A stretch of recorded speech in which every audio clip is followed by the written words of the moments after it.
Arcadian Vanguard presents The Wrestling News in your daily wrestling newscast for Wednesday, September 28th, 2022. Good morning, I'm Mike Sempervive. We begin today with news on Hurricane Ian and its effect on the state of Florida and the pro wrestling world.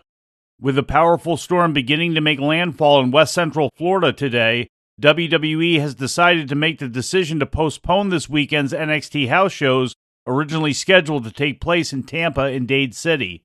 Friday's event at the University Community Complex in Tampa is now rescheduled for December 17th, and Saturday's event at the Dade City Armory will now take place on November 11th, according to a statement yesterday from WWE. Any tickets already purchased for the postponed events will be honored for the rescheduled dates.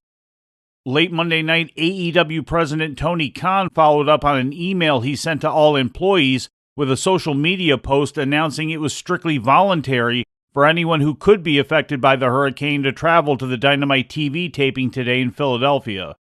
Currently a Category 4 storm, as of press time, Ian's sustained winds are 140 miles per hour and is moving north-northeast at 10 miles an hour, bearing down on the Florida coast. A state of emergency has been declared for the entire state, with more than 2.5 million residents under orders to evacuate. Experts believe the slow-moving storm will begin deteriorating over the next 24 hours, but remain at hurricane strength as it crosses through the central portion of the state.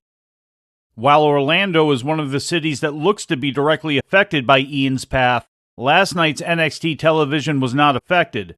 Due to renovations taking place at the Performance Center, the past 2 weeks of television were taped on September 14th. Last night began the build to NXT's Halloween Havoc on October 22nd, with the opening segment revealing what the main event of the next special is going to be. You know what? I'll help you out. I'm the NXT champion. You're the number one contender. You never lost your championship. So the way that I see it, if my math is correct, which it always is, you have a 33.3% chance of winning.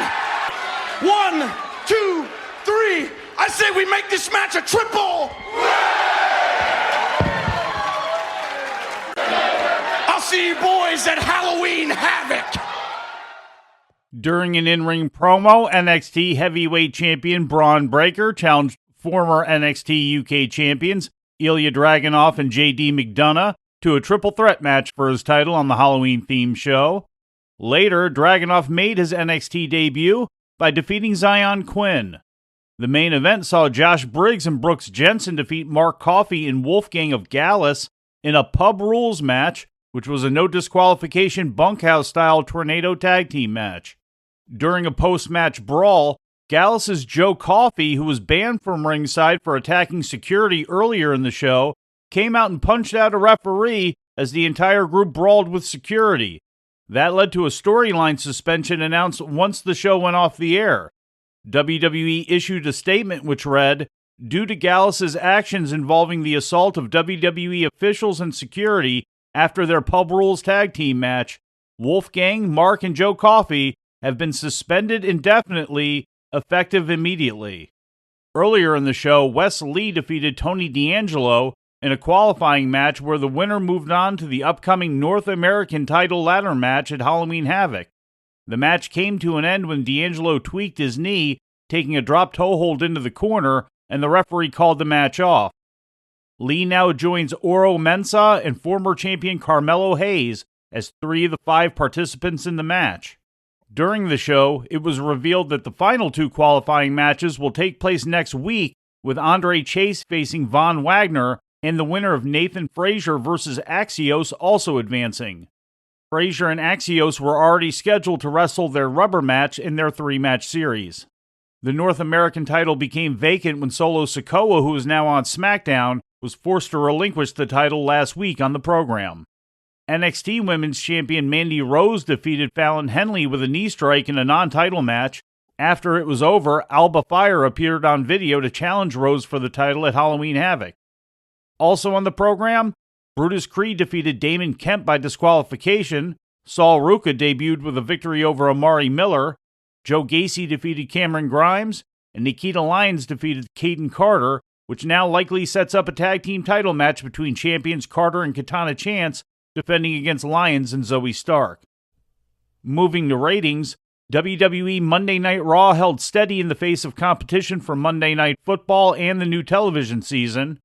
One of USA Network's flagship shows, Raw averaged 1.674 million viewers over 3 hours, which was up 5% from last week, according to WrestleNomics. In the 18 to 49-year-old demo, the show was up very slightly from last week, notching a .45 rating, which equates to about 587,000 viewers. Ranking 6th amongst cable shows on Monday, the second hour of Raw averaged the most viewers with 1.75 million, followed by 1.73 million in Hour 1 and 1.54 million on average in Hour 3. The highest-ranked quarter hour came between 9:30 and 9:45 Eastern Time, averaging 1.807 million viewers. That was the segment which included the end of the Kevin Owens and Johnny Gargano Alpha Academy tag team match, a confrontation between AJ Styles and Finn Balor, an Omos squash match, and Dexter Lumis attacking The Miz. According to Post Wrestling's John Pollock, in Canada, where the program appears on Rogers Sportsnet 360, Monday's Raw from Rogers Place in Edmonton, Alberta, averaged 151,300 viewers, of which 76,100 were in the 25 to 54-year-old demographic. Pollock noted a 17% decrease in overall viewers, but a 6% gain in Canada's most important TV demo. The show finished 6th amongst sports programming in Canada on Monday. In AEW TV news, the scheduled time of AEW's next Battle of the Belts special has been adjusted, according to a report from Fightful. Battle of the Belts 4 is currently listed as taking place on the TNT network at 11 p.m. Eastern Time on Friday, October 7th, with Rampage as its lead-in at 10 p.m. Originally, both shows were going to be moved up an hour, which would have placed Rampage head-to-head against the second hour of WWE SmackDown on Fox. Previous Battle of the Belts specials had aired on Saturday nights with an 8 p.m. start time. Both shows will take place at the Entertainment and Sports Arena in Washington, D.C. As of yet, no matches have been announced. In WWE television news, in a press release Tuesday evening, the company announced that it would be partnering with Foxtel Group to become the exclusive home of WWE content in Australia. Under the agreement, Foxtel will begin a new 24/7 network to begin airing in December. The channel will air all WWE Premium Live events, as well as hosting weekly WWE programming with Fox 8, the current home of WWE programming, also continuing to air the shows. More new additions would also be coming to Foxtel's services, with the Binge streaming service exclusively housing the WWE Network content in Australia starting in 2023, with selected content also being available on Foxtel's KO Sports streaming service. With regards to recent reports of the contract renegotiations between WWE and Hulu, the expiration date for all WWE content on Hulu has been pushed back to this coming Friday, with discussions still being undertaken by both parties to continue to house WWE programming on the platform. WWE and Hulu have had an agreement to air WWE content since 2012. And finally, the Cauliflower Alley Club kicked off its 56th annual reunion in Las Vegas last night at the Plaza Hotel and Casino. Entitled Memphis Mania, the first night of festivities was dedicated to the Memphis wrestling territory and included honors presented to several Memphis wrestling legends. Jerry Lawler, premier Memphis wrestling attraction through most of the 70s, 80s, and 90s, was the evening's guest of honor and received the President's Award presented by CAC President Brian Blair. I never thought of myself as a big deal. I just went in and worked day in and day out and was so fortunate to have some great people to work with throughout the years, and that was why Memphis was so fortunate. It was nothing about Memphis. It was about the talent and the people that came through Memphis and worked for us all those years. All of you guys, everybody that stood up here that worked in Memphis, thank you all so much, because without you,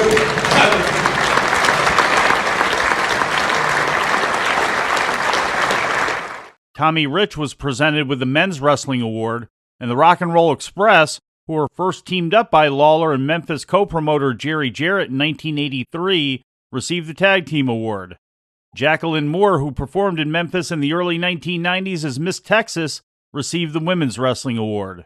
A posthumous award was presented to Christine Teeny Jarrett and accepted on her behalf by her grandson, Jeff Jarrett. Think about how blessed and how lucky I am.